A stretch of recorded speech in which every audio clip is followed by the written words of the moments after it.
Hey there folks, Josh here with Shua Photography. I'm here to list off my top 9 pieces of photography gear that I've used the most in 2021. Plus, I'm going to give you one little bonus item that I just received for Christmas that I know I'm going to use a whole bunch in 2022. So stay tuned.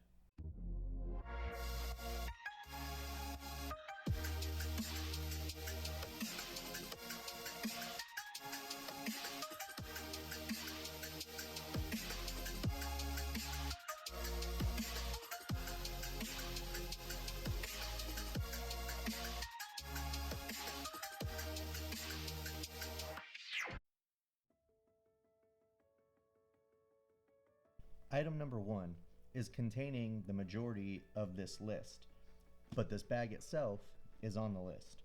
This bag here is a Manfrotto Advanced 2 compact camera backpack. This little backpack is super small and it allows me to carry quite a bit of gear with me when I don't want to take one of my big rolling camera backpacks. It's also great on a wedding day for grabbing just a couple of essentials that I can take around with me while following around the bride and groom. This bag comes with 2 openings, one larger pocket here that you can put multiple items down here. It comes with dividers. I've taken the dividers out. I put primarily just my Nikon Z7II in here along with a lens. This top side has a compartment as well, which allows you to place lenses, extra stuff. So as you can see, this little backpack holds quite a bit of stuff, and I use this little bag on almost every shoot of mine. I'm going to be doing a full review of this backpack, and I'll place that right up here.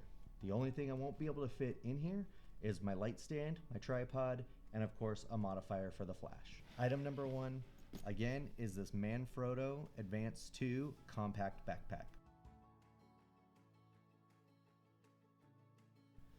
Item number 2 is probably the most important piece of photography gear that I own, and that is my camera. What I shoot with primarily is the Nikon Z7II, and I have a variety of lenses. Currently I have the 24-70 2.8 lens on the top, and I absolutely love this camera.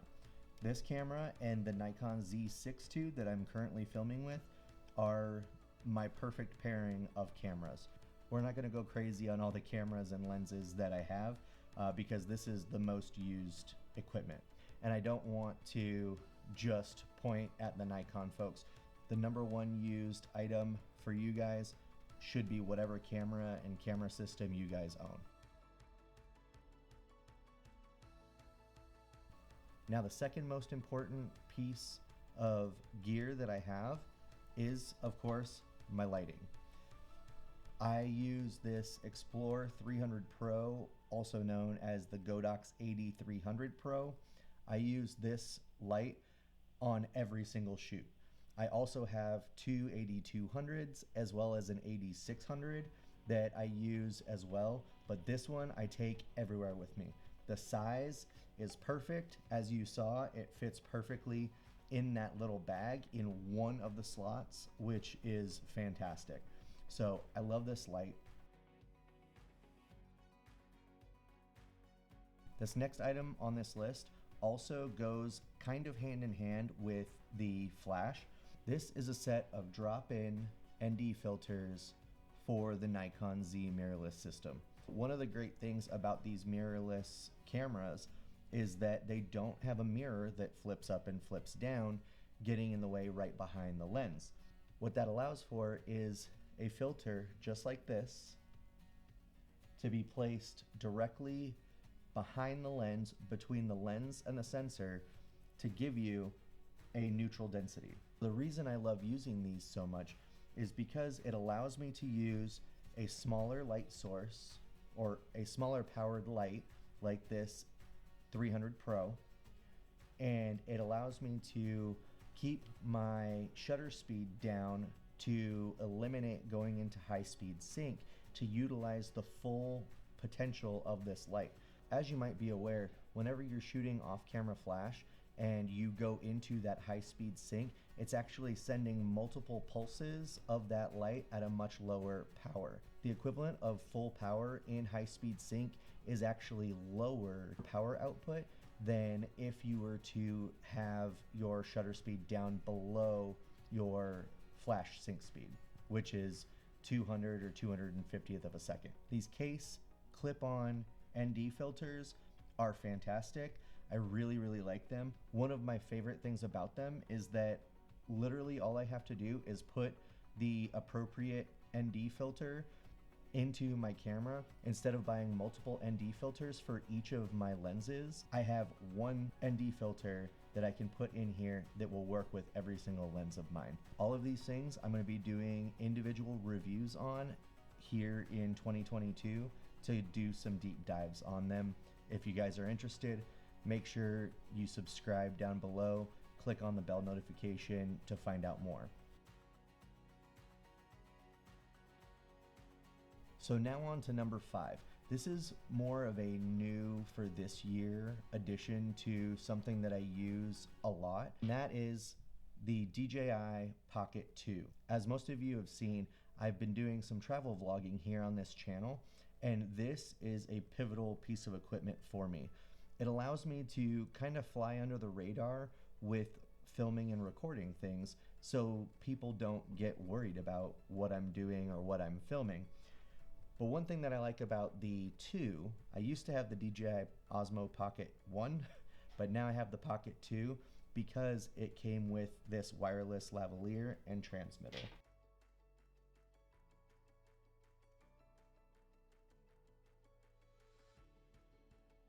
Number 6 is pivotal for anyone who is a content creator or photographer, videographer, or just anybody really, and that is a portable SSD.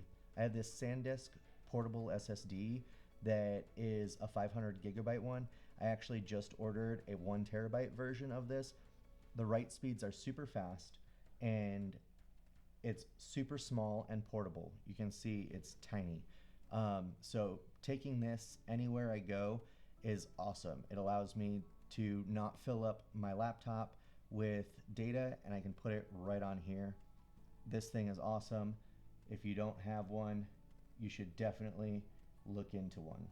So that was number 6, a portable SSD. So far in this list, we've talked about the Manfrotto compact backpack. We've talked about the Nikon Z7II. We've talked about the Explore 300 Pro, my case ND filters, the DJI Pocket 2, and a SanDisk portable SSD. These next 3 things are pivotal to the work that I do for portraits, for landscape, for YouTube, for everything. The tripod that I use the most is this Sunpack Professional aluminum tripod. It's lightweight, it's relatively small, it's tall enough and sturdy enough to do everything I need to do. So whether I'm setting up for landscape shots, whether I'm setting up for family portraits, I use this thing all the time. My go-to light stands are these Manfrotto light stands. These light stands are super awesome. They're very sturdy, and my favorite part about them is they lay pretty darn flat, so it allows me to take multiple with me in the same form factor as traditional light stands. So I love these things, and again, I take these on almost every shoot I do, other than landscapes and all of that. Last but not least, one of the most important pieces of gear you will need is a good laptop or computer for editing. Mine just so happens to be a laptop. This laptop here is the Gigabyte Aero 15X9. This laptop does everything that I need and then some. One of the best things about this little laptop is it has a dedicated GPU or a graphics card, so that it allows me to perform my editing tasks at a much faster rate. And that really helps when turning around photos to my clients. Now, At the beginning of this video, I told you I was gonna have one bonus item that I just received, and that's coming right now. For the last several years, I have been using a dual camera strap harness for wedding days, and I love it. It's custom, it's leather, it does a great job. However, it's getting to be a little too cumbersome. What I mean by that is that since I've switched to mirrorless cameras, which are a lot lighter than my old DSLRs with heavier lenses, that harness allows my cameras and lenses to swing a lot more than what I'm used to. So what ends up happening is I'm bumping either my cameras into something or into myself, or hit switches accidentally, and causes me to have to manipulate those switches again. So what I've been looking for and wanting to get was the spider holster belt attachment. So I always wear a belt. What this allows me to do is put this little section onto my belt, and then this onto my camera, and slide it in here. And there's a little lock on this side that allows it to lock this in place so I can't slide it out accidentally. But what this is going to do is allow my camera to be much closer to my body, and if it does any swinging, will be much less than being on a strap and moving this much. I'm super excited that I received this for Christmas. I actually ended up ordering a second one because I do photograph weddings with two cameras. So I ordered a second one, so I'll have one on my left and one on my right. So I am super excited for this, and like I said, this is a bonus one. I have not used it yet, but I cannot wait to photograph my first wedding with this, and I will give you guys a review of this when I do. So that's my 9 most used items of 2021, plus a bonus that's coming in 2022. I hope you guys enjoyed this. If you got anything out of it, please don't forget to like and subscribe. And if you guys want more content like this, please leave comments down below. Is there anything that you guys used this year that I may not have used that you think I might like? Put it down below. I'll check it out and see how they are. I appreciate you guys. Josh with Shoe Photography. We'll see you in the next one.